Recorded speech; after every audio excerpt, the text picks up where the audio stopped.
taken up shortly in short succession. We will undertake future dedicated freight corridor projects, namely East Coast Corridor from Kharagpur to Vijayawada, East-West Corridor from Bhusaval to Kharagpur to Dankuni, and North-South Corridor from Itarsi to Vijayawada. Detailed project reports will be undertaken in the first phase.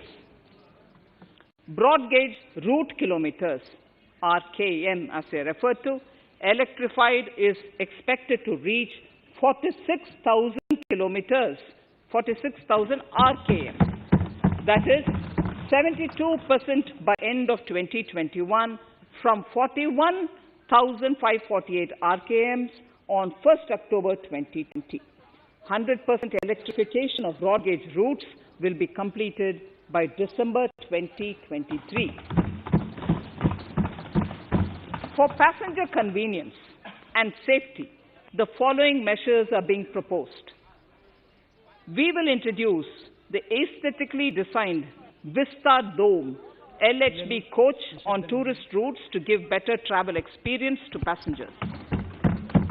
The safety measures undertaken in the past few years have borne results.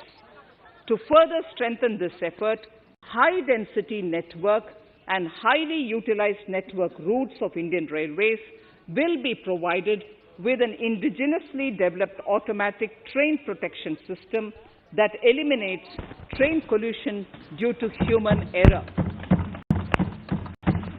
I am providing a record sum of 1,10,055 crores for railways, of which 1,07,100 crores is for capital expenditure only.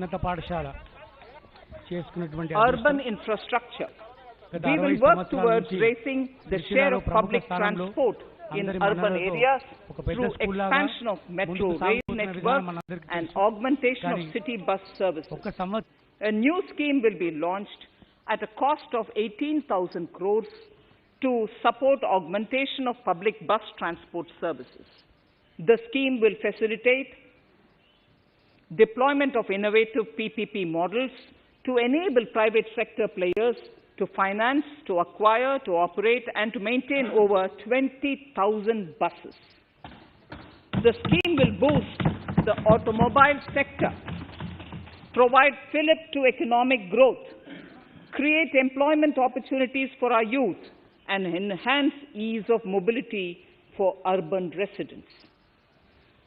A total of 702 kilometers of conventional metro is operational, and another 1,016 kilometers of metro and RRTS is under construction in 27 cities. Two new technologies, that is Metro Light and Metro Neo, will be deployed to provide metro rail systems at much lesser cost with same experience, convenience, and safety in Tier 2 cities and peripheral areas of Tier 1 cities also. Central counterpart funding will be provided to Kochi Metro Railway Phase 2 of 11.5 km at a cost of 1,957.05 crores. Chennai Metro Railway Phase 2 of 118.9 kilometers at a cost of 63,246 crores. Bengaluru Metro Railway Project Phase 2A and 2B of 58.19 kilometers at a cost of 14,788 crores. Nagpur Metro Rail Project Phase 2 and Nashik Metro at a cost of 5,976 crores and 2,092 crores respectively. Power infrastructure.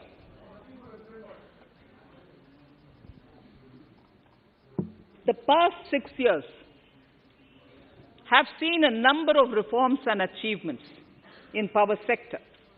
We have added 139 gigawatts of installed capacity, connected an additional 2.8 crore households, and added 1.41 lakh circuit kilometers of transmission lines. The distribution companies across the country are monopolies, either government or private. There is a need to provide choice to the consumers by promoting competition. A framework will be put in place to give consumers alternatives to choose from among more than one distribution companies. I read that sentence again. A framework will be put in place to give consumers alternatives to choose from among more than one distribution company. The viability of distribution companies is a serious concern. A revamped, reforms-based, results-linked power distribution sector scheme will be launched with an outlay of 3,05,984 crores over 5 years. The scheme will provide assistance to DISCOMs for infrastructure creation, including prepaid smart metering, feeder separation, upgradation of systems, etc., tied to financial improvements. Prime Minister, while speaking at the third Reinvestment Conference in November 2020, had announced plans to launch a comprehensive national hydrogen energy mission.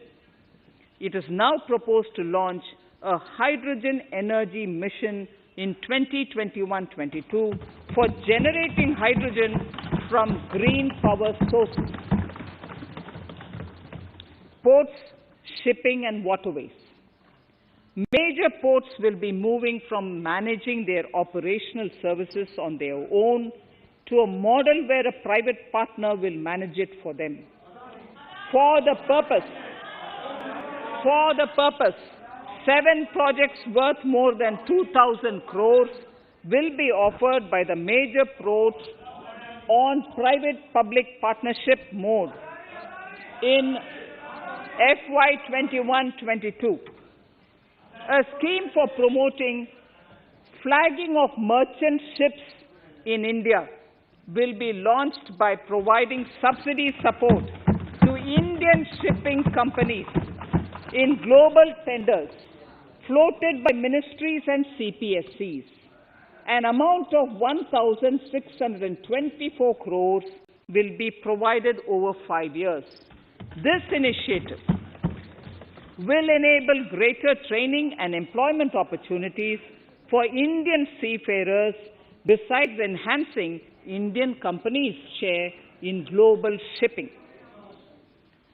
India has enacted Recycling of Ships Act in 2019 and acceded to the Hong Kong International Convention. Around 90 ship recycling yards at Alang in Gujarat have already achieved HKC-compliant certificates. Efforts will be made to bring more ships to India from Europe and Japan. Recycling capacities of around 4.5 million light displacement ton LDT will be doubled by 2024. This is expected to generate an additional 1.5 lakh jobs for our youth. Petroleum and natural gas. Our government has kept fuel supplies running across the country without interruption during the COVID-19 lockdown period. Taking note of the crucial nature of the sector in people's lives, the following key initiatives are being announced. 1. Ujjwala scheme, which has benefited 8 crore households, will be extended to cover 1 crore more beneficiaries. We will add 100 more districts in next 3 years to the city gas distribution network. A gas pipeline project will be taken up in the Union Territory of Jammu and Kashmir. An independent gas transport system operator will be set up for facilitation and coordination of booking of common carrier capacity in all natural gas pipelines on a non-discriminatory open access basis. Financial capital. I propose to consolidate the provisions of the SEBI Act 1992, Depositories Act 1996, Securities Contracts Regulation Act 1956, and Government Securities Act 2007 into a rationalized single Securities Markets Code. The government would support the development of a world-class fintech hub at the GIFT IFSC.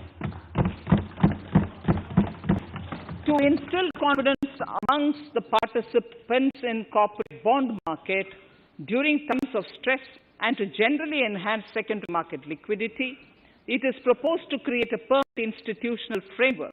The proposed body would place investment-grade debt securities both in the stressed and normal times and help in the development of the bond market. In the budget 2018-19, government had announced its intent to establish a system of regulated gold exchanges in the country. For the purpose, SEBI will be notified as the regulator, and Warehousing Development and Regulatory Authority will be strengthened to set up a commodity market ecosystem arrangement, including voting, assaying, logistics, etc., in addition to warehousing. Towards investor protection, I propose to introduce an investor charter as a right of all financial investors across all financial products. To give a further boost to the non-conventional energy sector, I propose to provide additional capital infusion of 1,000 crores to Solar Energy Corporation of India and 1,500 crores to Indian Renewable Energy Development Agency.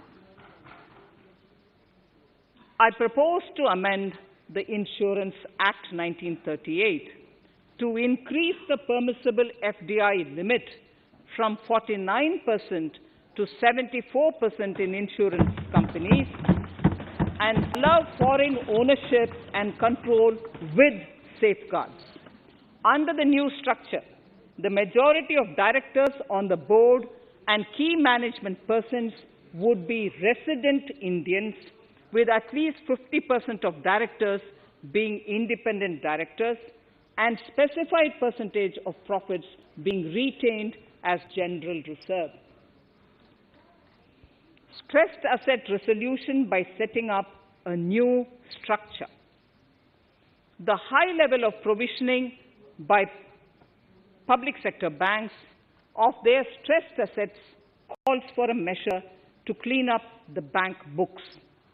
An asset reconstruction company limited and asset management company would be set up to consolidate and take over the existing stressed debt and then manage and dispose of the assets to alternative investment funds and other potential investors for eventual value realization. Recapitalization of PSB. To further consolidate the financial capital capacity of PSBs, further recapitalization of 20,000 crores is proposed in 21-22. Deposit insurance. Last year, government had approved an increase in deposit insurance cover from 1 lakh rupees to 5 lakhs for bank customers. I shall be moving amendments to DICGC Act 1961 in this session itself to streamline the provision so that if a bank is temporarily unable to fulfill its obligations, the depositors of such bank can get easy and time-bound access to their deposits to the extent of the deposit insurance cover. This would help depositors of banks that are currently under stress. To improve credit discipline, while continuing to protect the interests of small borrowers, for NBFCs with minimum asset size of 100 crores, the minimum loan size eligible for debt recovery under the Securitization and Reconstruction of Financial Assets and Enforcement of Security Interests SARFAESI Act 2002, it is proposed to be reduced from the existing level of 50 lakhs to 20 lakhs. Company matters. The decriminalization of the procedural and technical compoundable offences under Companies Act 2013 is now complete. I now propose to take up decriminalization of the Limited Liability Partnerships Act 2008. Honourable Speaker, I propose to revise the definition under the Companies Act 2013 for small companies by increasing the threshold for paid-up capital from not exceeding 50 lakh to not exceeding 2 crores and turnover from not exceeding 2 crores to not exceeding 20 crores. This will benefit more than 2 lakh companies in easing their compliance requirements. As a further measure which directly benefits startups and innovators, I propose to incentivize the incorporation of one-person companies by allowing one-person companies to grow without any restriction on paid-up capital and turnover, allowing their conversion into any other type of company at any time, reducing the residency limit for an Indian citizen to set up an one-person company from 182 days to 120 days, and allow also non-resident Indians to incorporate OPCs in India. This will be a big boost for startups. To ensure faster resolution of cases, the NCLT framework will be strengthened, e-court system shall be implemented, and alternate methods of debt resolution and special framework for MSMEs shall be introduced.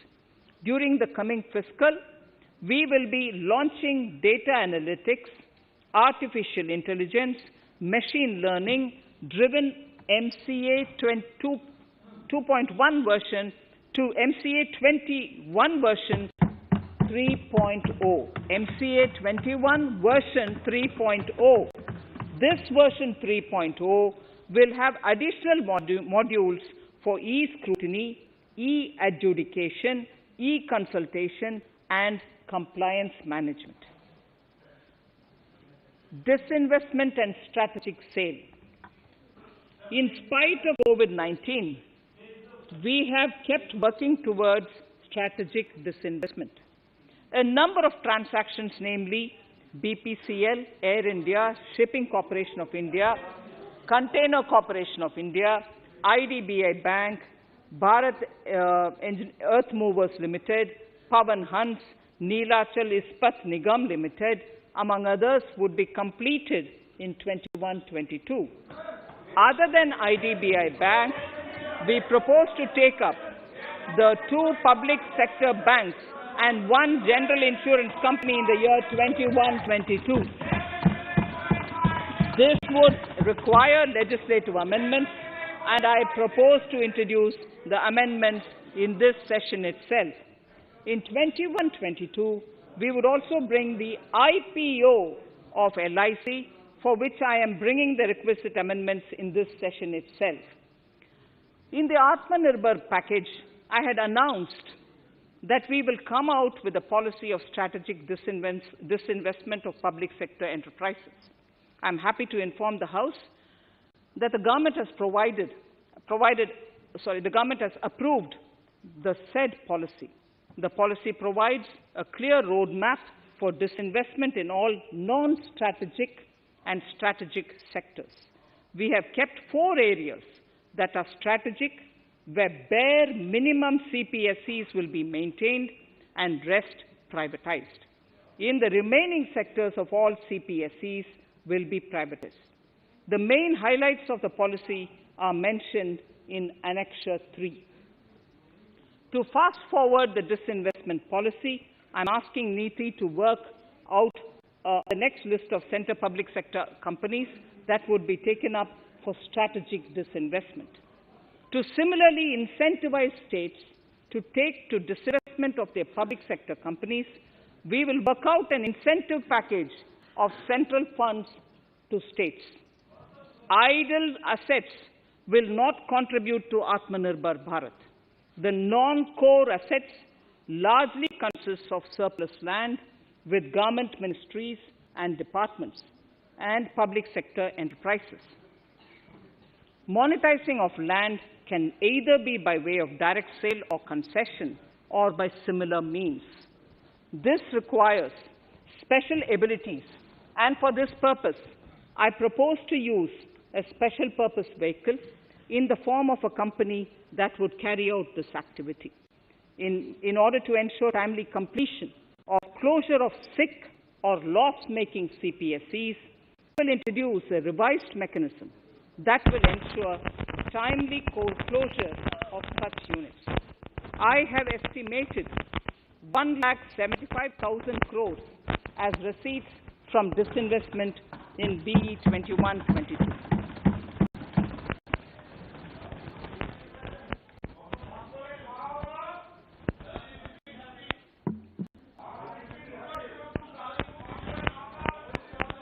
Government financial reforms.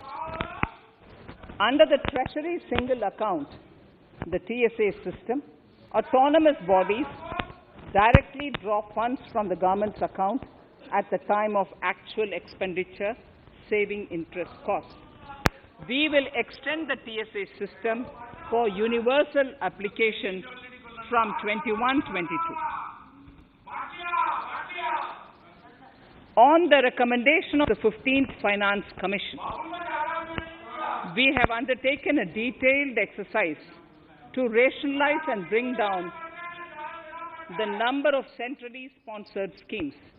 This will enable consolidation of outlays for better impact.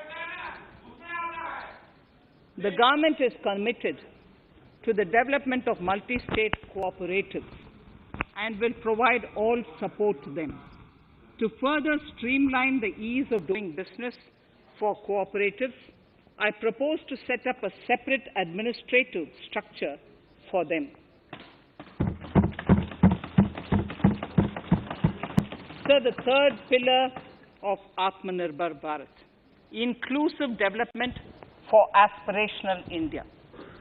Honorable Speaker, sir, under this pillar, I will cover agriculture and allied sectors, farmers' welfare and rural India, migrant workers and labour, and financial inclusion. Agriculture. Our government is committed to the welfare of farmers. The MSP regime has undergone a sea change to assure price that is at least 1.5 times the cost of production across all commodities.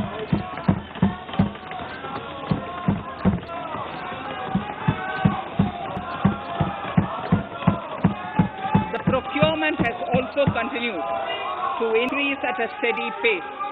This has resulted in increase in payment to farmers substantially. In case of wheat, a total amount paid to farmers in 2013-14, Honorable Speaker, sir, the data that I give now is important for all honorable members to kindly hear. In case of wheat, the total amount paid to farmers in 2013-14 was 33,874 crores.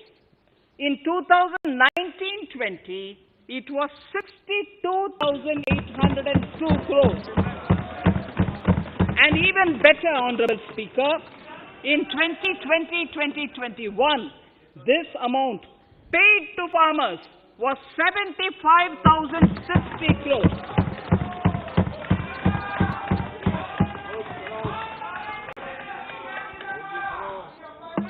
Honorable Speaker, again an important fact.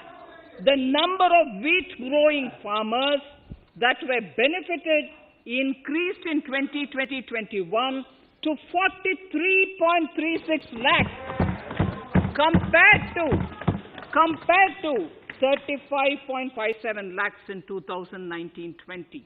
That much of an increase within 1 year. For paddy, again an important data. For paddy, the amount paid in 2013-14 was 63,928 crores. In 2019-20, this increased to 1,41,930 crores. Even better, in 2020-2021,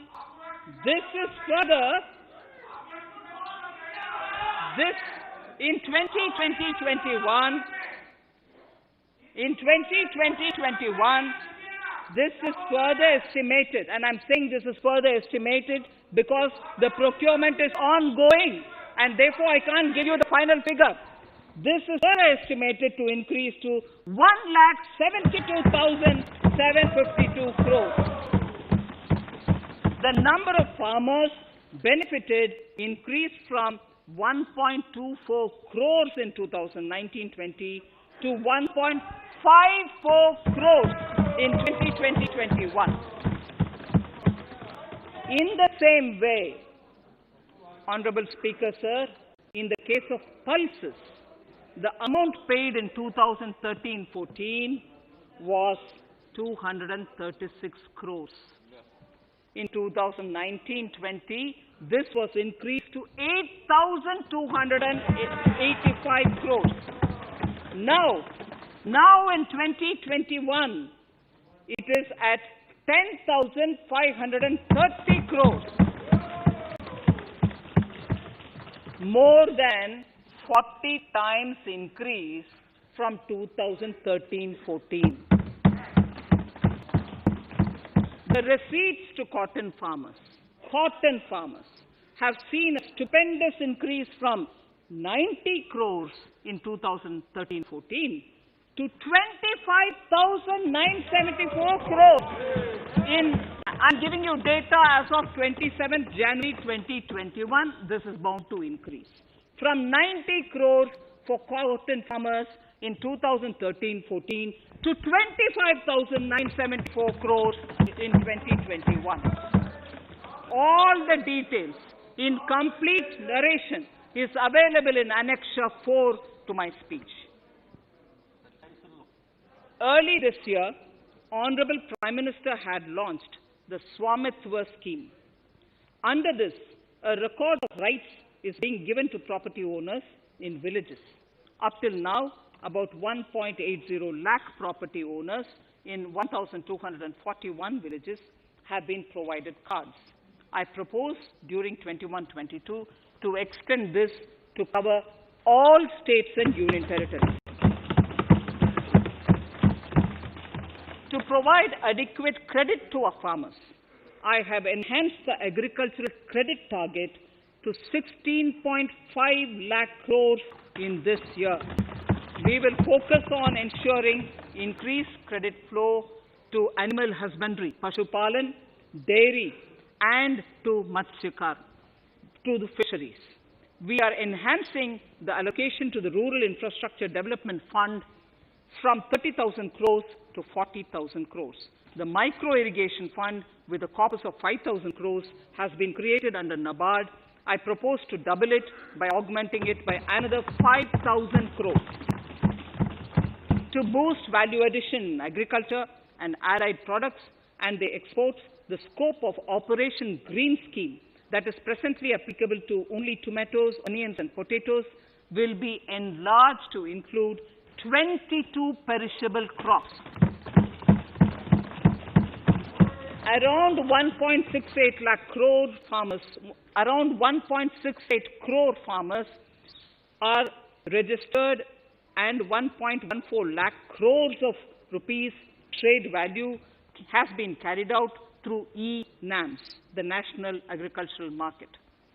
keeping in view the transparency and the competitiveness that e-NAM has brought into the agricultural market, 1,000 more mandis will be integrated with e-NAM. Honorable Speaker, sir, with all this, the Agricultural Infrastructure Fund would be made available to the APMCs for augmenting their infrastructure facilities.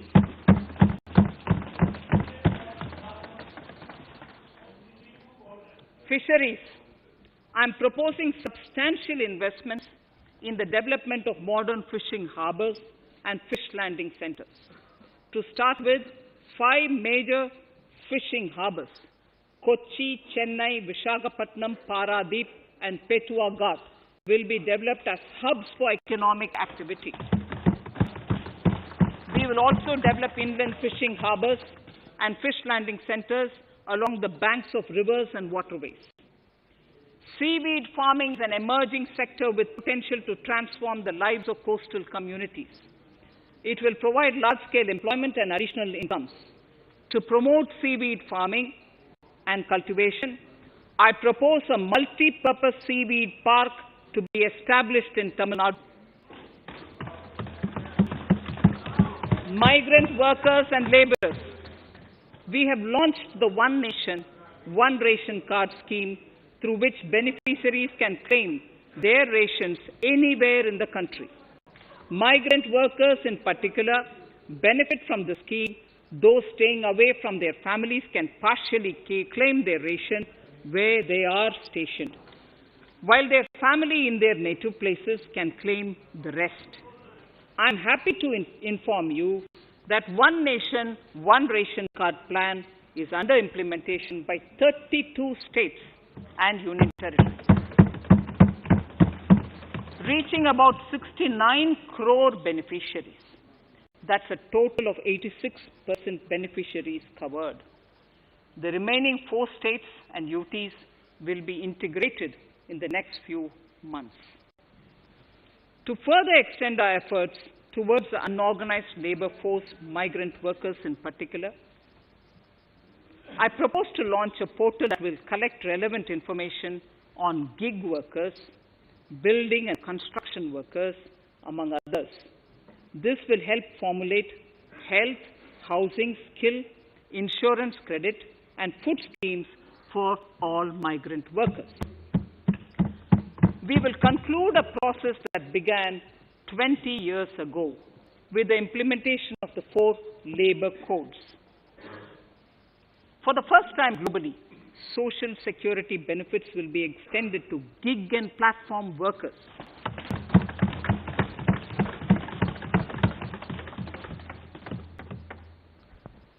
Minimum wages will apply to all categories of workers, and they will all be covered by the Employees State Insurance Corporation. Women will be allowed to work in all categories and also in the night shifts with adequate protection. At the same time, compliance burden on employers will be reduced with a single registration and licensing and online returns. Financial inclusion. To further facilitate credit flow under the scheme of Stand Up India for the scheduled castes and scheduled tribes and also women, I propose to reduce the margin money requirement from 25% to 15% only, and to also include loans for activities in allied sectors, in allied activities in agriculture. We have taken a number of steps to support the MSME sector. In this budget, I have provided 15,700 crores to this sector, more than double of the last year's B. Honorable Speaker, sir, I now go to the 4th pillar, reinvigorating human capital. The national education policy announced recently has had good reception. In school education, more than 15,000 schools will be qualitatively strengthened to include all components of the national education policy. They shall emerge as exemplar schools in their regions, hand-holding and mentoring other schools to achieve the ideals of policy. 100 new Sainik schools will be set up in partnership with NGOs, private schools, and states. Higher education. In Budget 2019-20, I had mentioned about the setting up of a higher education commission in India. We would be introducing the legislation this year to implement the same.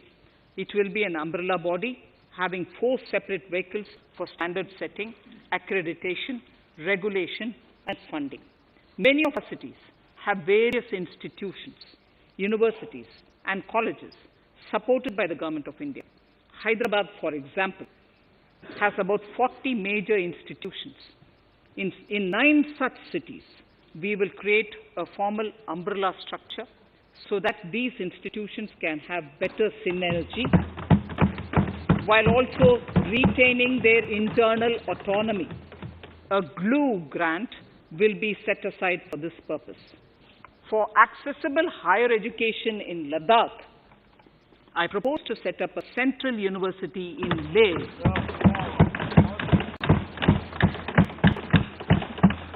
The other important projects to be taken up as part of the NEP are listed in Annexure 5. Scheduled caste and scheduled tribes welfare. We have set ourselves a target of establishing 750 Eklavya model residential schools in our tribal areas. I propose to increase the unit cost of each such school from 20 crores, which is what it is now, to 38 crores, and for hilly and difficult areas to 48 crores. This would help creating robust infrastructure facilities for our tribal students. We have revamped the post-metric scholarship scheme for the welfare of scheduled caste students. I have also enhanced the central assistance in this regard. We are allotting 35,219 crores for 6 years till 25-26 to benefit 4 crores scheduled caste students. Skilling.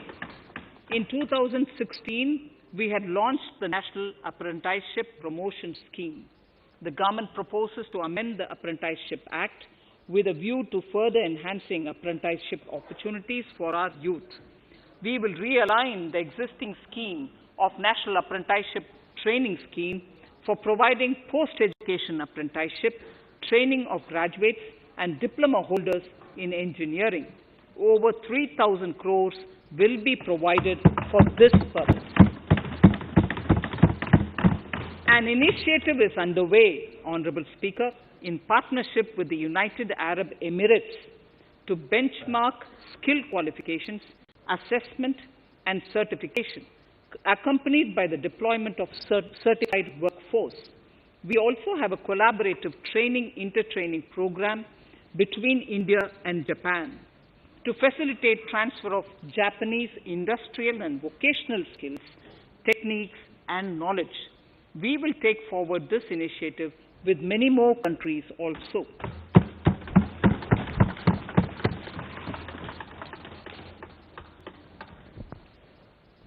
Innovation and R&D. In my budget speech of 2019, I had announced the National Research Foundation. We have now worked out the modalities, and the NRF outlay will be of 50,000 crores over 5 years.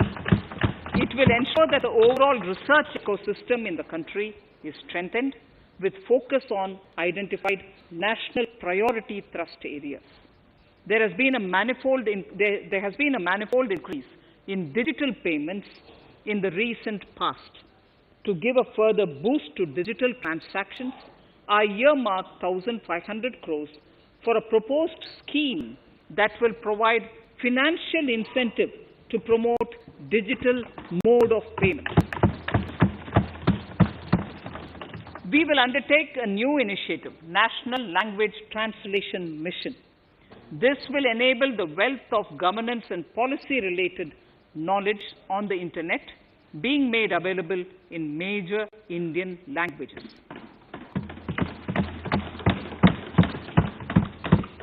The new Space India Limited, a PSU, under the Department of Space, will execute the PSLV CS-51 launch, carrying the Amazonia satellite from Brazil, along with a few smaller Indian satellites.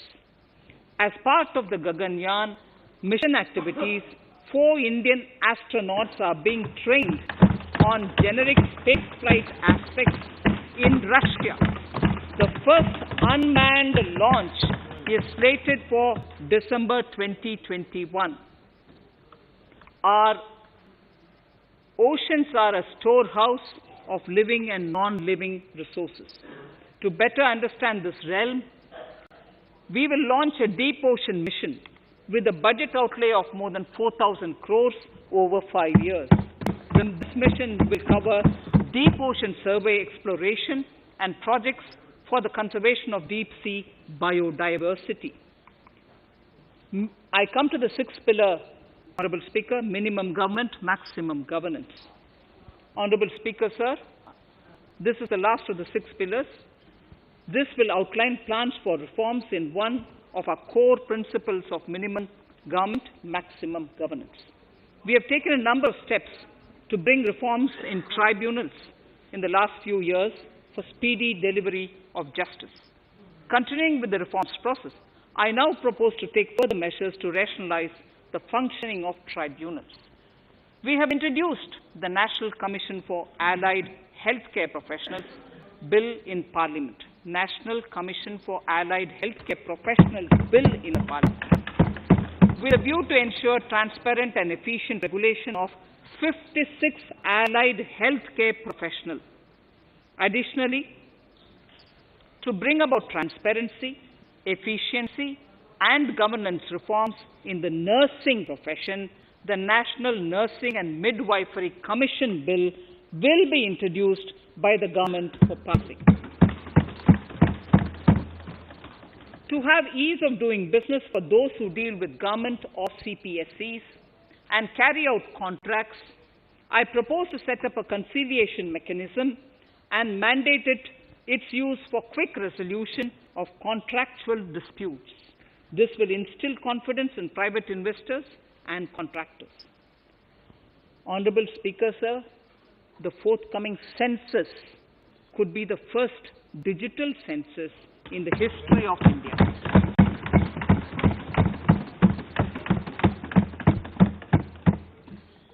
For this monumental milestone marking task, I have allocated 3,768 crores in this year, 21-22.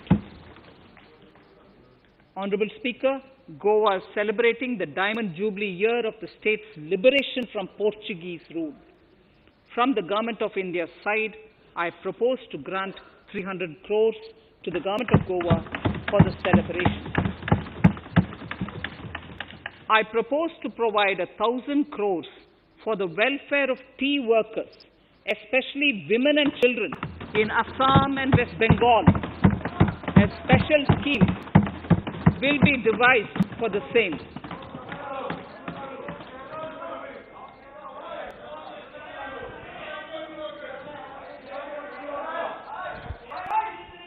Fiscal position. Fiscal position. In these last few paragraphs of part A of my speech, I draw the attention of this august House to the fact that at the beginning of the current financial year, the pandemic's impact on the economy resulted in a weak revenue inflow. This was combined with high expenditure to provide essential relief to vulnerable sections of the society, especially the poor, the women, scheduled castes, and scheduled tribes. Unlike many other countries, we opted for a series of medium-sized packages during the pandemic so that we could calibrate and target our response according to the evolving situation. Once the health situation stabilized and the lockdown was being slowly lifted, we switched to ramping up government spending so as to revive domestic demand. As a result,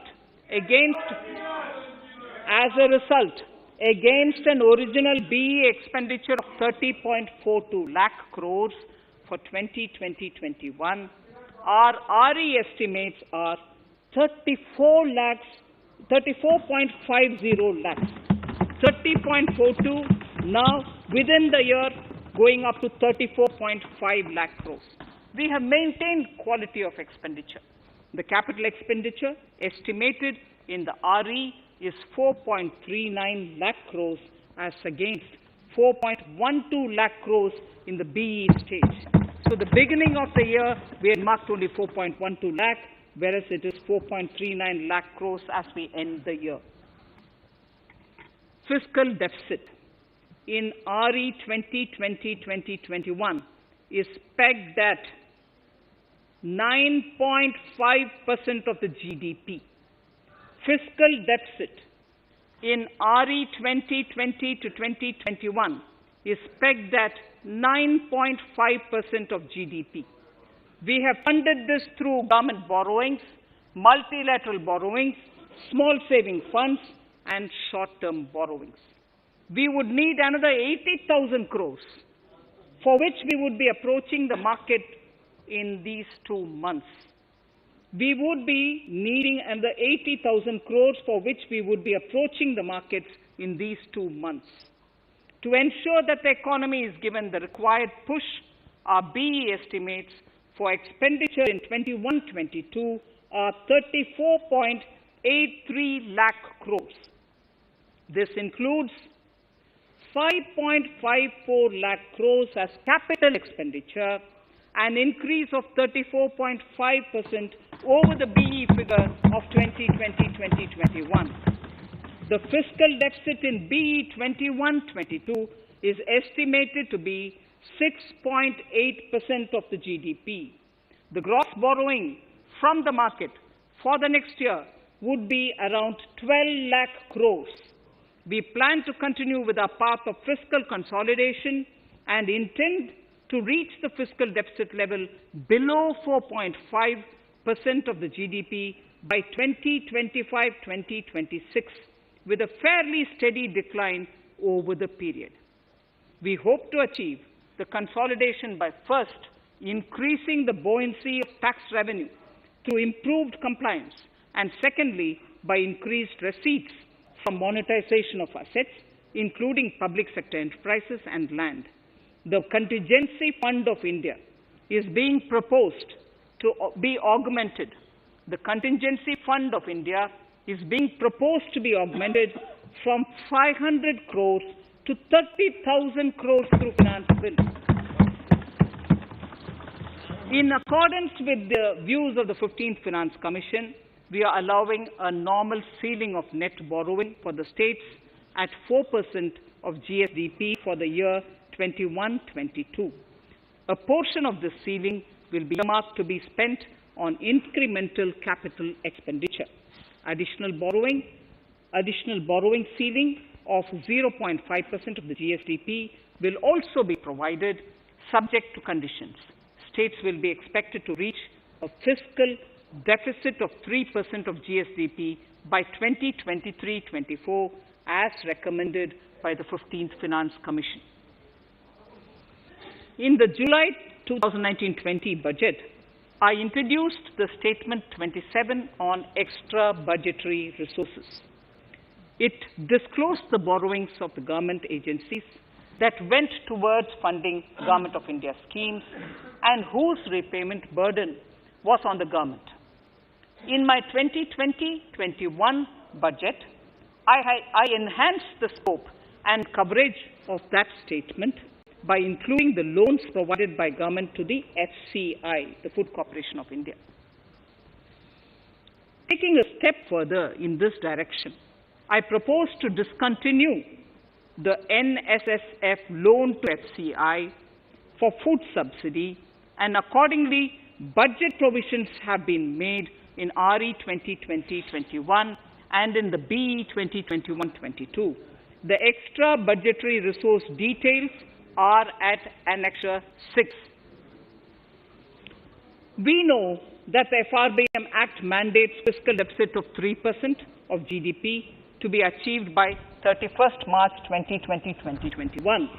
The effect of this year's unforeseen and unprecedented circumstances has necessitated the submission of a deviation statement under Sections 4 of Subclause 5 and Section 7, Subclause 3 and 3B of the FRBM Act, which I am laying on the table of the House as part of the FRBM documents. Towards achieving central government fiscal deficit along the broad path that I have already indicated, I will be introducing an amendment to the FRBM Act.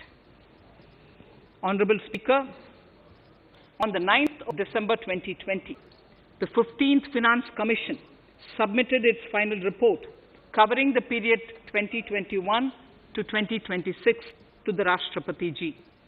The government has laid the Commission's report along with the explanatory memorandum in the Parliament, retaining the vertical shares of the states at 41%. We recognize our commitment to fiscal federalism and propose, therefore, to adhere to this recommendation. Jammu and Kashmir in the 14th Finance Commission was entitled to get devolution being a state. Now the funds of the UTs of Jammu Kashmir and Ladakh would be provided by the centre. I have also provided on the Commission's recommendation 1,18,452 crores as revenue deficit grant to 17 states in 21-22 as against 74,340 crores to 14 states in 2020-21. Honourable Speaker, I would now move to Part B of my speech.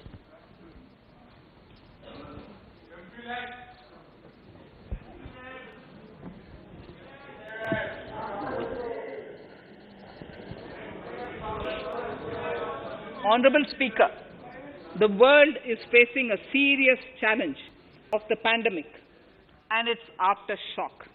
In these trying times, when many economies are struggling to revive, our people and our industry have exhibited remarkable resilience.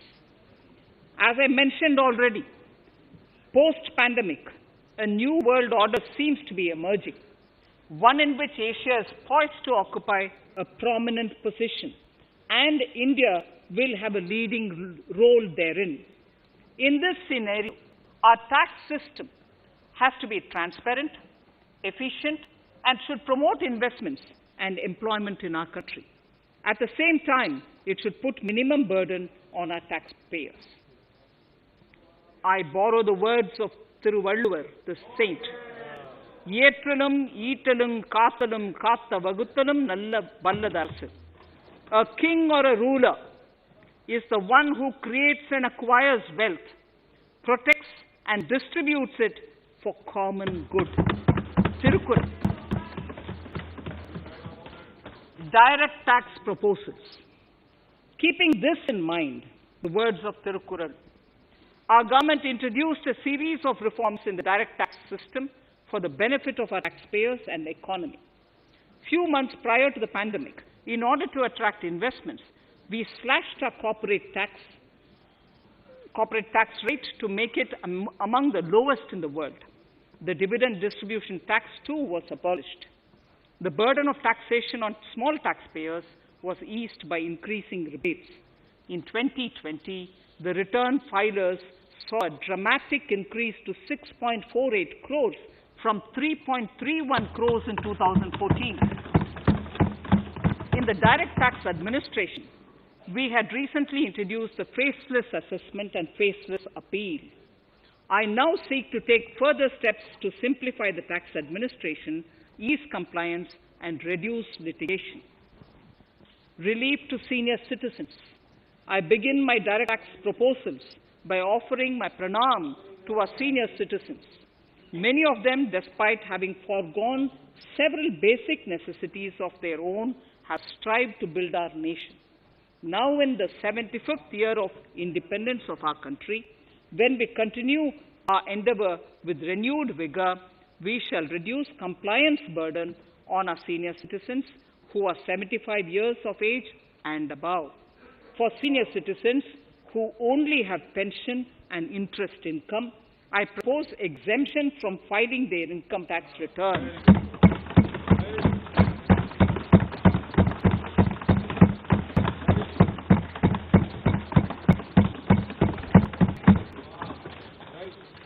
The paying bank will deduct the necessary tax on their income.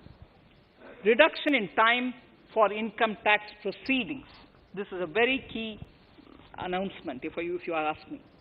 Honorable Speaker, presently an assessment can be reopened up to 6 years and in serious tax fraud cases for up to 10 years. As a result, taxpayers have to remain under uncertainty for a very long time. I therefore propose to reduce this time limit for reopening of assessments to 3 years from the present 6 years.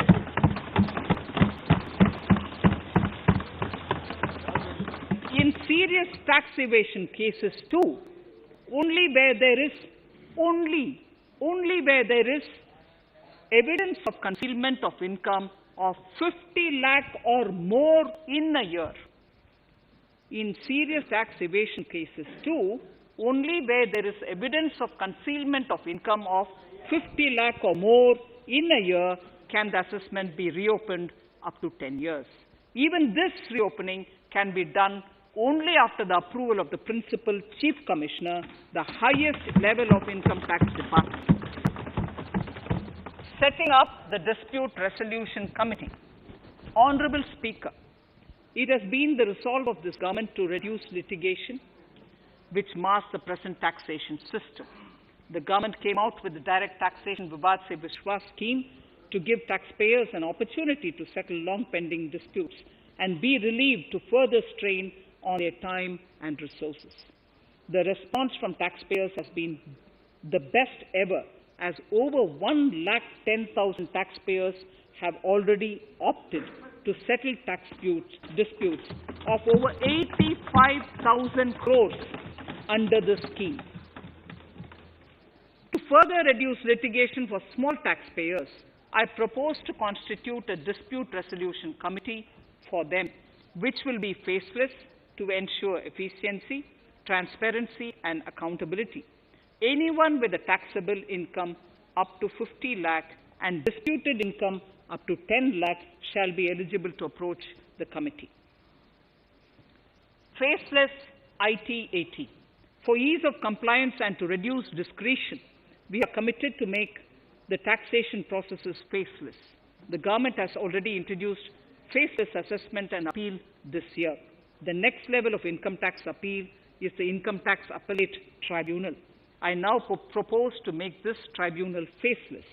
We shall establish a national faceless Income Tax Appellate Tribunal Center. All communication between the tribunal and appellant shall be electronic. Where personal hearing is needed, it shall be done through video conferencing. Relaxations to NRI. When non-resident Indians return to India, they have issues with respect to their accrued incomes in their foreign retirement accounts. This is usually due to mismatch in taxation period. They also face difficulties in getting credit for Indian taxes in foreign jurisdictions. I propose to notify rules for removing their hardship of double taxation. Exemption from audit. Currently, if your turnover exceeds 1 crore, you have to get your accounts audited. In February 2020 budget, I had increased the limit for tax audit to 5 crores for those who carry out 95% of their transactions digitally. To further incentivize these digital transactions and to reduce compliance burden, I propose to increase this limit for tax audit for such persons from 5 crores to 10 crores. Relief for dividend. In the previous budget, I had abolished the dividend distribution tax in order to incentivize investment. dividend was made taxable in the hands of shareholders. Now, in order to provide ease of compliance, I propose to make dividend payment to rate and InvIT exempt from TDS. Further, as the amount of dividend income cannot be estimated correctly by the shareholders for paying advance tax, I propose to provide that advance tax liability on dividend income shall arise only after the declaration or payment of dividend. Also, for the foreign portfolio investors, I propose to enable deduction of tax on dividend income at lower treaty rate. Attracting foreign investment into infrastructure sector. In the last budget, for attracting foreign investment in the infrastructure sector, we have granted 100% tax exemption, subject to certain conditions, to foreign sovereign wealth funds and pension funds on their income from investment in Indian infrastructure. We have noticed that few of such funds are facing difficulties in meeting some of the conditions. In order to ensure that a large number of funds invest in India, I propose to relax some of these conditions relating to prohibition on private funding, restriction on commercial activities, and direct investment in infrastructure. In order to allow funding of infrastructure by issue of zero-coupon bonds, I propose to make notified infrastructure debt funds eligible to raise funds by issuing tax-efficient zero-coupon bonds. Affordable housing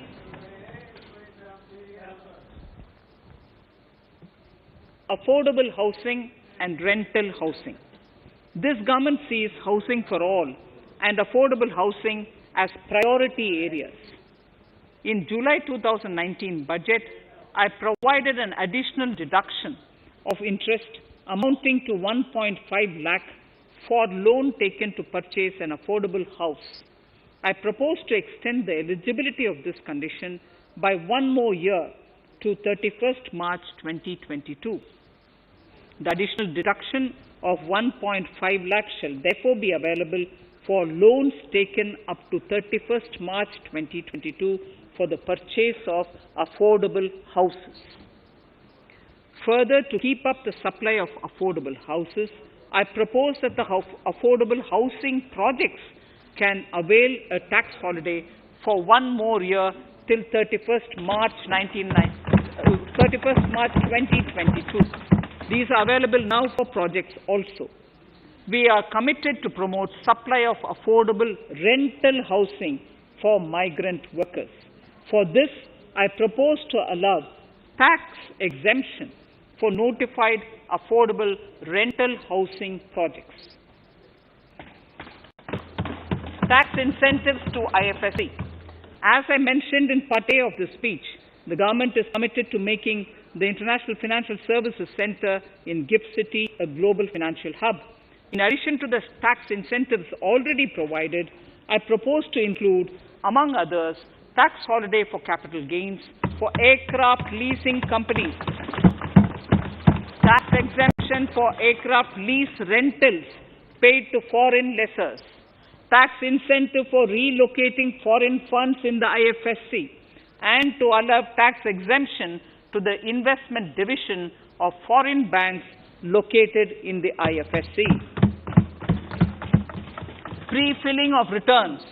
Honorable Speaker, in order to ease compliance for the taxpayer, details of salary income, tax payments, TDS, etc., already come pre-filled in income tax returns. To further ease filing of returns, details of capital gains from listed securities, dividend income, and interest from banks, post office, etc., will also be now pre-filled. Relief to small trusts. We hope to reduce compliance burden on small charitable trusts running educational institutions and hospitals. So far, there is a blanket exemption to such entities whose annual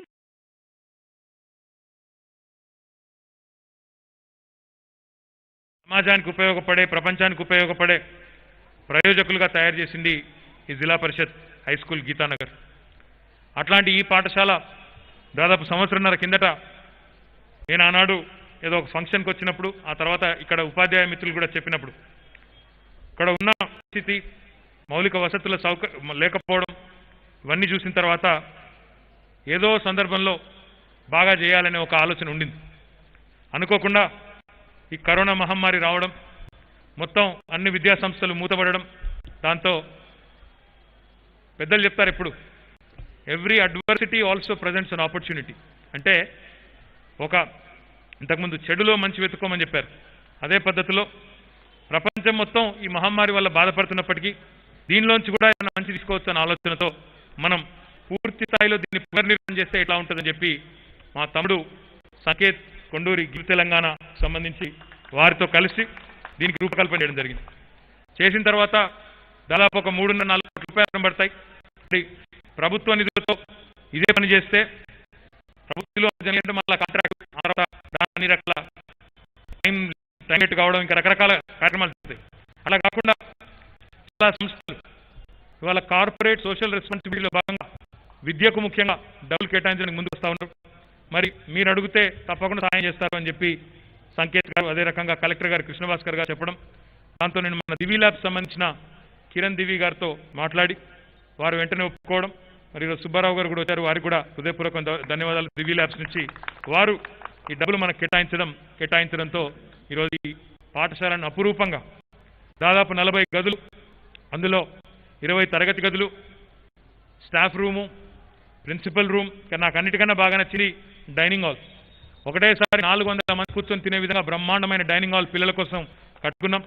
దాంతోపాటు 32 డెస్క్టాప్లు పెట్టుకొని, high speed internet పెట్టుకొని పిల్లలకు ఒక అధునాతనమైన computer lab, ఒక science lab, ఒక innovation lab, అదే రకంగా పిల్లలకి ఏమైనా ఆరోగ్యపరమైన సమస్యలు ఒక చిన్న క్లినిక్, ఫస్ట్ ఎయిడ్తో సహా చిన్న కార్యక్రమాలకి ఒక చిన్న క్లినిక్, అదేవిధంగా 12 సీసీ కెమెరాలు, ఒక అద్భుతమైన టర్ఫ్తో కూడిన ఫుట్బాల్, ఇంకా ఇతరత్ర క్రీడలు ఆడుకోవడానికి చక్కటి గ్రౌండ్, చక్కటి వాతావరణంలో పాఠశాల తిరిగి పునఃప్రారంభం కావడం అనేది నిజంగా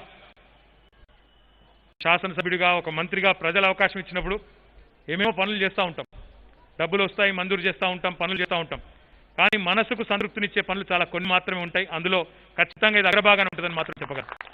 ఇక్కడ పిల్లల కోసం ఏం చేసినా, ఎంత చేసినా తప్పని అందరి తల్లిదండ్రులు, ముఖ్యంగా అందరూ ఆరాటపడేది కూడా అదే, మన పిల్లలు మనకంటే బాగుండాలి, మన పిల్లలు మనకంటే బాగా చదువుకోవాలి, మన పిల్లలు ఇంకా ఎదగాలి అని ప్రతి తల్లి ప్రతి తండ్రి కోరుకుంటారు. మరి అట్లాంటిది ఈరోజు ఏ కార్పొరేట్ పాఠశాలకు తీసుకునే విధంగా, ఎందుకంటే చెప్పాలంటే కార్పొరేట్ పాఠశాలలు అసూయపడే విధంగా ఈరోజు ఈ పాఠశాలను తయారు చేసుకున్నామంటే తప్పకుండా మరి స్కూల్ మీద, ఈ స్కూల్లోని పిల్లల మీద, స్కూల్లోని టీచర్ల మీద కూడా బాధ్యత పెరిగిందని చెప్పుకుని నేను అనుకుంటా ఉన్నాను. తప్పకుండా ఉత్తీర్ణత శాతం కానీ ఈ పిల్లల్ని భవిష్యత్తులో మరిన్ని మెట్టెక్కించి ప్రపంచానికి మరి వారు ఉపయోగపడే పౌరులుగా తయారు చేసే విషయంలో మీ బాధ్యత పెరిగిందని నేను అనుకుంటా ఉన్నాను. నేను మాట గుర్తు చేసుకున్నాను మీ అందరికీ. గౌరవ ముఖ్యమంత్రి పెద్దలు కేసీఆర్ గారి నాయకత్వంలో గడిచిన 6.5 సంవత్సరాలుగా 1, 2 కాదు, రాష్ట్ర వ్యాప్తంగా 945 గురుకుల పాఠశాలలు పెట్టుకున్నాం. ఈరోజు మీరు ఇక్కడికి వస్తున్నప్పుడు, ప్రభుత్వం రెడ్డి గారు ఇక్కడికి వస్తున్నప్పుడు సిరిసిల్లకి సిద్దిపేట మీదుగా కనుక మీరు వచ్చింటే మధ్యలో మీకు మా నేరెళ్ల గురుకుల పాఠశాల కనబడుతుంది. అది కూడా ఎంత అద్భుతంగా ఉందో మీరు చూస్తూ ఉన్నారు. ఇటు పక్కకు పోతే బోనాల గురుకుల పాఠశాల ఉంటుంది, అటుపక్క పోతే దుమాలలో ఉన్నది, ఇంకొద్ది కిందికి పోతే నర్మల ఉన్నది. ఈ రాష్ట్రంలోని ఎస్సీ, ఎస్టీ, మైనారిటీ, బీసీ, అదే రకంగా అగ్రకులాల్లో ఉండి కూడా వెనకబడ్డ పిల్లలు ఎవరైతున్నారో వారందరి కోసం రాష్ట్ర ప్రభుత్వం ఈరోజు 945 గురుకుల పాఠశాలలు పెట్టడమే కాకుండా ఒక్కో విద్యార్థి మీద, ఒక్కో విద్యార్థిని మీద 1,20,000 రూపాయలు సంవత్సరానికి ఖర్చు పెడుతున్న ఏకైక ప్రభుత్వం భారతదేశంలో తెలంగాణ ప్రభుత్వం అనే మాట నేను మీకు సందర్భంగా విజ్ఞప్తి చేస్తా ఉన్నాను. సౌకర్యాలు ఒకటి తర్వాత ఒకటి వస్తాయి. ఇప్పటికే కొన్ని పాఠశాలలు నిర్మాణం చేసుకున్నాం, కొన్ని పాఠశాలలు ఇంకా నిర్మాణంలో ఉన్నాయి, ఇంకా చేసుకోవాల్సిన బాధ్యత కూడా మన మీద ఉంది. కానీ ఇన్ఫ్రాస్ట్రక్చర్ నిర్మాణం జరగాలి, మౌలిక వసతులు పెరగాలి అన్నప్పుడు కొంత సమయం పడుతుండొచ్చు. కానీ ఇప్పుడు ఎవరైతే ఈరోజు బయటకు వస్తూ ఉన్నారో, నేను మొన్న మధ్యనే మా మంత్రివర్యులు, సహచరులు, పెద్దలు కొప్పుల ఈశ్వర్ గారితో మాట్లాడుతూ ఉంటే ఆయన చెప్తా ఉన్నారు, మన హైదరాబాద్లోని ఈ సాంఘిక సంక్షేమ పాఠశాలల్లోంచి వచ్చిన పిల్లలు 135 మందికి నీట్లో ర్యాంకులు వచ్చినాయి, 100 మంది పిల్లలకు ఇంజనీరింగ్లో సీట్లు వచ్చినాయని చెప్తుంటే హృదయం ఆనందంతో ఉప్పొంగింది. వాళ్ళు చెప్తున్నారు, మొన్న ఒక చిన్న అభినందన సభ పెట్టినామన్నా, ఆ పిల్లలతో కూర్చుని కొద్దిసేపు మాట్లాడినాము. ఆ పిల్లలు తెలుగులో మాట్లాడలేకపోతున్నారు, ఇంగ్లీష్లో మాత్రం ధారాళంగా మాట్లాడుతూ ఉన్నారని చెప్పినప్పుడు చాలా ఆనందంగా, చాలా గర్వంగా అనిపించింది. అంటే మన పిల్లలకు కనుక సరైన విద్యాబుద్ధులు మనం అందించగలిగితే, ఈరోజు ఉదాహరణకు నేనే ఉన్నాను. నన్ను హైదరాబాద్ మొదలు నా విద్య ప్రారంభమైంది, నేను కూడా ఒక ప్రభుత్వ పాఠశాలలోనే ప్రారంభం చేసినాను. చిన్నప్పుడు, చాలా చిన్నగా ఉన్నప్పుడు, 1వ తరగతిలో లేకపోతే అంతకుముందు అప్పుడు యూకేజీ ఎల్కేజీ అందరూ. అది ఆనాడు చింతమడకలో ఒక గ్రామీణ పాఠశాలలో స్టార్ట్ అయింది. ఆ తర్వాత అక్కడి నుంచి సరస్వతి శిశు మందిర్ లోవర్ మానేర్ డ్యామ్, అక్కడి నుంచి కరీంనగర్లో ఒక పాఠశాల సెయింట్ జోసెఫ్స్ అని ఒక ప్రైవేట్ పాఠశాల. ఆ తర్వాత మళ్ళీ హైదరాబాద్లో అట్లా నేను ఒక 7-8 స్కూల్ మారిన, అది వేరే విషయం అనుకోండి. కానీ ఒక 7-8 స్కూళ్ళలో చదువుతున్నాం. కానీ ఒక స్కూల్ నుండి ఒక స్కూల్కి మారినప్పుడు, ముఖ్యంగా ప్రభుత్వ పాఠశాల నుండి మరింత మెరుగైన పాఠశాల పోయినప్పుడు విద్యార్థిలో ఎంతో కొంత బెరుకుతనం ఉంటుంది, భయం ఉంటుంది. కొత్త స్కూలు, ఆడ పిల్లలు బాగా మాట్లాడతారు, మనకంటే ఎక్కువ తెలివి ఉంటుందేమో అనే ఒక భయం ఉంటుంది. కానీ ఎట్లెట్లయితే నా తల్లిదండ్రులు నన్ను ప్రోత్సహించినారో, ఎట్లెట్లయితే ఒక అవకాశం కల్పించినారో దాన్ని అందిపుచ్చుకొని ఈరోజు నేను అమెరికా పోగలిగినాను, బయటికి పోగలిగినాను, చదువుకోగలిగినాను. అదే రకమైన వాతావరణం కనుక మన పిల్లలకు మనం కల్పించగలిగితే తప్పకుండా అత్యుత్తమమైన ఫలితాలు, ప్రపంచమే అబ్బురపడే ఒక పౌర సమాజాన్ని కూడా మనం తెలంగాణ నుంచి తయారు చేసే అవకాశం ఉంది. ఈరోజు తెలంగాణలో ఇంతకుముందు నేను చెప్పినట్టు 1,20,000 రూపాయలు ఒక్కో పిల్ల మీద ఖర్చు పెట్టాలన్నాం. అది మాత్రమే కాదు, తెలంగాణలో ఈరోజు పాఠశాలకి పోతే, గవర్నమెంట్ పాఠశాలకు పోతే మధ్యాహ్నం సన్న బియ్యంతో భోజనం పెట్టే సంస్కారం ఉన్న ప్రభుత్వం. అదే ఒకవేళ రెసిడెన్షియల్ పాఠశాలకు పోతే ఇంతకుముందు నేను చెప్పినట్టు ఒక్కో విద్యార్థిని మీద బట్టలు, పుస్తకాలు, బూట్లు, దుప్పట్లతో సహా అన్ని ప్రభుత్వమే భరించి 1,20,000 రూపాయలు ఖర్చు పెట్టుకుంటున్నాం. ఇంకొద్దిగా పెద్దగా ఒక పాఠశాలకు, ప్రైవేట్ పాఠశాలకు పోయినా, ప్రైవేట్ కళాశాలకు పోయినా ఫీజు రీయింబర్స్మెంట్ ద్వారా 1,000 కోట్ల రూపాయలు ప్రతి సంవత్సరం వారికి మనం కేటాయించుకుంటా ఉన్నాం. ఇంకొద్దిగా పెద్దగా నేను ఒకవేళ విదేశాలకు పోయి చదువుకుంటానంటే భారతదేశంలో ఏ ప్రభుత్వం లేదండి, ఏ రాష్ట్రంలో లేదు, కేవలం తెలంగాణలో మాత్రమే ఈరోజు ఒక మహాత్మా జ్యోతిబా పూలే స్కాలర్షిప్, ఒక అంబేద్కర్ ఓవర్సీస్ స్కాలర్షిప్ ద్వారా 20 లక్షల రూపాయలు ఇచ్చి విద్యాబుద్ధులు విదేశాల్లో కూడా చెప్పించే ఏకైక ప్రభుత్వం కేసీఆర్ గారి ప్రభుత్వం అనే మాట ఈ సందర్భంగా నేను విజ్ఞప్తి చేస్తా ఉన్నాను. అంటే ఒక విద్యారంగంలో ఇంతటి సమూలమైన సంస్కరణలు తెచ్చే ప్రయత్నం ఈరోజు మన రాష్ట్ర ప్రభుత్వం చేస్తూ ఉంది. ఈరోజు దివి ల్యాబ్స్ వాళ్ళు ఎట్లా అయితే ఇక్కడికి వచ్చి మన విజ్ఞప్తి మేరకు ఇంత చక్కటి మనం భవనాలు, ఇంత చక్కటి వసతులు నిర్మాణం చేసుకోవడానికి వారు సహాయపడ్డారు. నేను రాష్ట్రంలోని పారిశ్రామికవేత్తలందరూ కూడా నేను విజ్ఞప్తి చేస్తూ ఉన్నాను, మీరు కార్పొరేట్ సోషల్ రెస్పాన్సిబిలిటీలో భాగంగా మీరు మండల కేంద్రాలు, నియోజకవర్గ కేంద్రాలు, పట్టణాల్లో ఉండే వివిధ పాఠశాలల్ని మీరు ఇదే పద్ధతుల్లో దివి ల్యాబ్స్ తీసుకున్నట్టే మీరు కూడా దత్తత తీసుకోండి.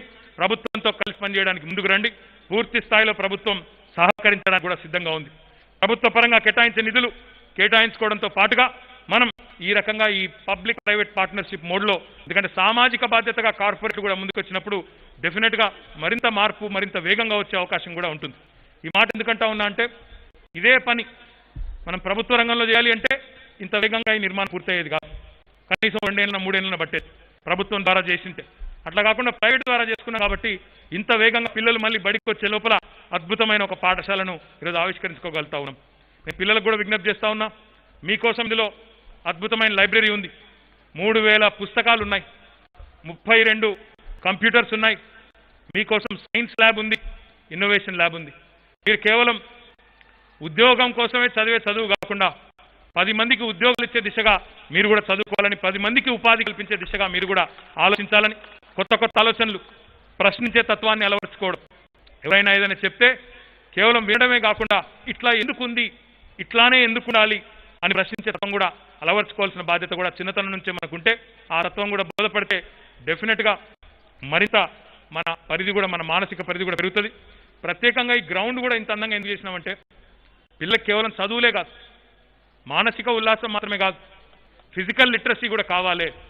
ఫిజికల్ లిటరసీ అంటే దేహదారుఢ్యం అని ఏదో అందరూ బాడీ పెంచాలని కాదు, తప్పకుండా మానసిక ఉల్లాసం ఉండాలి, పిల్లలు బాగా చదవాలన్నప్పుడు తల్లిదండ్రులు కూడా పిల్లల్ని క్రీడల వైపు కూడా ప్రోత్సహించాల్సిన బాధ్యత కూడా ఉంది. కేవలం చదివితే మాత్రం కాదు, పిల్లలు ఆరోగ్యంగా ఉండాలంటే వారికి శారీరక శ్రమ కూడా అవసరం. దానికోసమే ఇంత చక్కటి గ్రౌండ్ కూడా మరి కేటాయించుకోవడం జరిగింది, చాలా చక్కగా వచ్చింది. ఇప్పుడు వినోద్ కుమార్ గారు రాగానే అంటున్నారు, వేరే దేశాల్లో ఉంటాయి ఇట్లా ఇంత హంగామాతో ఉంటాయి, మళ్ళీ సిరిసిల్లలో చూస్తున్నా, చాలా సంతోషమని వినోద్ కుమార్ గారు చెప్పారు. చాలా చాలా ధన్యవాదాలు. కానీ నేను భాగ్యరేఖ గారికి ఒకటే చెప్తున్నా, మీరు మీ మున్సిపల్ చైర్మన్ గారు మీ బాధ్యత, కట్టించింది నా బాధ్యత, దీన్ని మెయింటైన్ చేసేది మీ బాధ్యత. నేనైతే రోజు వచ్చి దీన్ని సాల్వ్ చేయలేను, నేనైతే రోజు వచ్చి దీన్ని శుభ్రంగా పెట్టలేను. ఆ బాధ్యత మీరు, మీ పాఠశాలలోని మీ ఉపాధ్యాయులు, మా మున్సిపల్ చైర్మన్ గారు, వైస్ చైర్మన్ గారు మీరే తీసుకోవాలి, స్థానిక కౌన్సిలర్ తీసుకోవాలి, మీరే మెయింటైన్ చేయాలి. ఎందుకు అంటే ఇది మన పిల్లల కోసం మన పట్టణంలో కట్టుకున్న పాఠశాల, దీన్ని మెయింటైన్ చేసుకునే బాధ్యత కూడా మున్సిపాలిటీ మీద కూడా ఉంటుంది. జిల్లా పరిషత్ హై స్కూల్ అయినప్పటికీ పట్టణ పరిధిలో ఉంది కాబట్టి, మున్సిపల్ పరిధిలో ఉంది కాబట్టి మెయింటెనెన్స్ బాధ్యత మీరు తీసుకోవాలని చెప్పి కూడా మా దేవతా ప్రభాకర్ లాంటి మంచి మంచి ఇక్కడ వ్యాయామ ఉపాధ్యాయులు కూడా ఉన్నారు, మా అంజన లాంటి వాళ్ళు ఉన్నారు. కాబట్టి మీరు కూడా దయచేసి మీ సమయాన్ని కూడా కొద్దిగిచ్చి పిల్లలను ఆ దిశగా కూడా మలపాలని చెప్పి మళ్ళీ మళ్ళీ కోరుతూ, ఇది కేవలం ప్రారంభం మాత్రమే. నేను మళ్ళీ చెప్తా ఉన్నాం, ఇట్లాంటి పాఠశాలలు తప్పకుండా తెలంగాణలోని ప్రతి మండలంలో, ప్రతి జిల్లాలో, ప్రతి పట్టణంలో రావాలనేదే మా ముఖ్యమంత్రి గారి కళ, మన ప్రభుత్వం యొక్క కళ. తప్పకుండా కళ నెరవేర్చే దిశగా, ఆ దిశగా మనం ఒక అడుగు మాత్రమే రోజు ముందు పడింది. దీన్ని ఆదర్శంగా తీసుకొని, దీన్ని ప్రేరణగా తీసుకొని మిగతా శాసనసభ్యులు, పార్లమెంట్ సభ్యులు, మంత్రివర్యులు, మిగతా కార్పొరేట్ సంస్థలు ముందుకు రావాలని, వచ్చి ప్రభుత్వంతో చేతులు జోడించి పిల్లలకి, మన రాష్ట్రంలోని పిల్లలకు మంచి అవకాశాలు కల్పిద్దామని చెప్పి కూడా నేను హృదయపూర్వకమైన విజ్ఞప్తి చేస్తూ, ఈ మార్పు మన సిరిసిల్ల నుండి ప్రారంభం కావడం మన సిరిసిల్ల గర్వకారణం అని చెప్పి కూడా మళ్ళీ ఒకసారి మన సిరిసిల్ల పట్టణ సోదరులందరికీ కూడా తెలియజేస్తూ, నాకు ఈ అవకాశం కల్పించినందుకు భాగ్యరేఖ గారికి ప్రత్యేకంగా ధన్యవాదాలు తెలియజేస్తూ, జై హింద్, జై తెలంగాణ.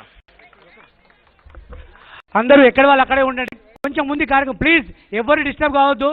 పాఠశాల हाँ वालों के पक्षवा माननीय मंत्री जी विधेयक को स्थापित करें.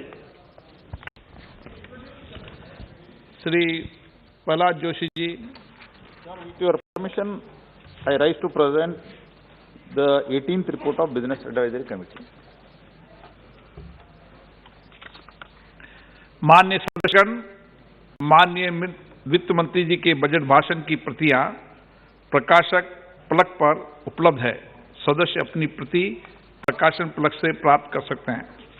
माननीय सदस्यगण, जैसा कि आपको समाचार 2 के माध्यम से पहले सूचित किया जा चुका है कि बजट की प्रतियां आपको मेंबर्स पोर्टल के माध्यम से उपलब्ध कराई जा रही है.